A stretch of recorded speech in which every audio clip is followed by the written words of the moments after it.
Alright, so, hi guys.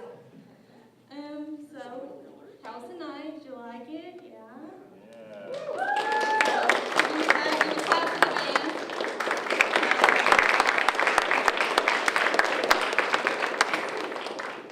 So, I'm glad you all came out. So, there's just one more thing we wanted to talk about. Got one more story to share. So clearly, as you saw throughout the night, you saw me as a ghost or a girl with a mask on. That was kind of creepy. Sorry if you hate clowns. But it's interesting how fitting that is because talking about my own story, my own life, growing up, I did have a mask for the world. So just kind of want to talk about how I've grown up and how I've kind of came here. I just want to start off. I just am kind of different. I talked to some of my friends here, I talked to some of my friends back home, and I gave them kind of an odd question. I asked them, when you see me, what's one characteristic that you see in me? And I'm going to tell you what I told them. This is not a question for me to fish for compliments or, boost my self-esteem. This has a purpose, and I'll get to that right in a second. These are completely honest answers that I wanted from them. I did not force them to say anything. So, some words that they told me, like when they see me, what they see is kindness, caring, compassion, humbleness, a heart to serve. But the thing is, those things, they didn't see that in me. In all honesty, I don't have a heart to serve. I'm not humble. I'm not compassionate. I'm not caring. I don't care. Like myself, my true self, doesn't care about these things. The reason why they saw these things is because they wasn't looking at me. They were looking at Christ who lives in me. And so, if you don't know what that means, let me explain. When I was growing up, my family, I was that girl who, I think every pastor has this joke, like we all had a drug problem. Mom drug us to church every Sunday morning, Sunday evening, Wednesday night. I was there. It's me, my mom, and my sister.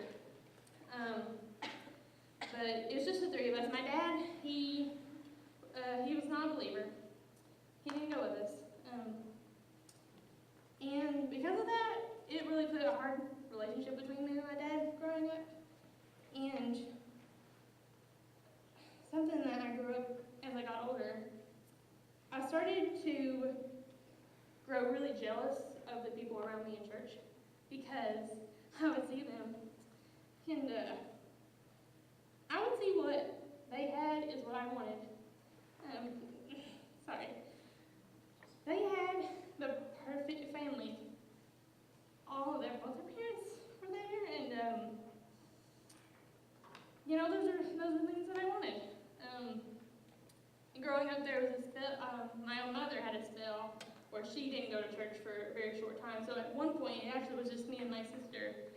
We'd go and see families together, and it kind of hurt because it was like, where's my family? So I grew a heart of jealousy, and eventually that heart turned into hate. I hated everyone in my church. I hated anyone who had a good relationship with their dad. I hated anyone whose families were there together. And it sounds crazy and it sounds childish, and for the most part, I actually was a child, and sometimes, I don't know. But that was me growing up. But on the outside, people didn't know this. I had a mask on. I became these things because I knew that's what was expected of me as someone who went to church every 3-4 days out of the week. It was just a facade. I really didn't care. And then eventually when I turned 11, everything started to click. I actually started to listen in church, and I'd hear about the pastor talking about heaven, hell, eternity. And at 11 years old, I got to think about how long eternity is, and that's scary, because it's something that doesn't end. Like in this life, we have tomorrow, possibly. So we can say that. But as having dreams and nightmares. Because then I would lay awake at night and think, when this all is over, there is no tomorrow. Like, what do I do for a whole eternity, and where am I going? So those thoughts started coming in my head, and then I got to realize why I was so jealous of the people in my church. It really had nothing to do with their family status. The more I got older, the more closer I got with my friends. They had just the same problems I did. So they kind of had the same problem as me. They had a facade on Sundays. But it wasn't about their family. It was about the joy that they had when they had Jesus in their life. And I didn't have that. I didn't have that joy. I didn't know what joy was. And so, after I got to thinking about that, I realized that's something that I craved in my life and that I wanted. Because I couldn't hate anymore. It got to a point where it literally hurt to hate. So, when I was 11, I had a conversation with my pastor at the time, and it's kind of funny how it happened, because we were actually in his office talking to my little sister, she's talking about getting baptized, and my mom and my sister got to go, they started to walk out the door, and I run and I barricaded the door, and I said, no, something's got to change, it's got to change now. So when I was 11, I decided the hate, the jealousy, all that negative stuff, the fake stuff, the mask, it all has to go. And I became a follower of Christ when I was 11, and actually 10 years ago, around this time. It's crazy. But I can't really tell you an exact moment, but once I finally gave up my life and let Christ come into me, these things became real for me. They weren't just fake. I care because I truly care. I'm compassionate for you and for anyone else because it's true. I do care. I do have compassion for all of you, even if I may not even know your name.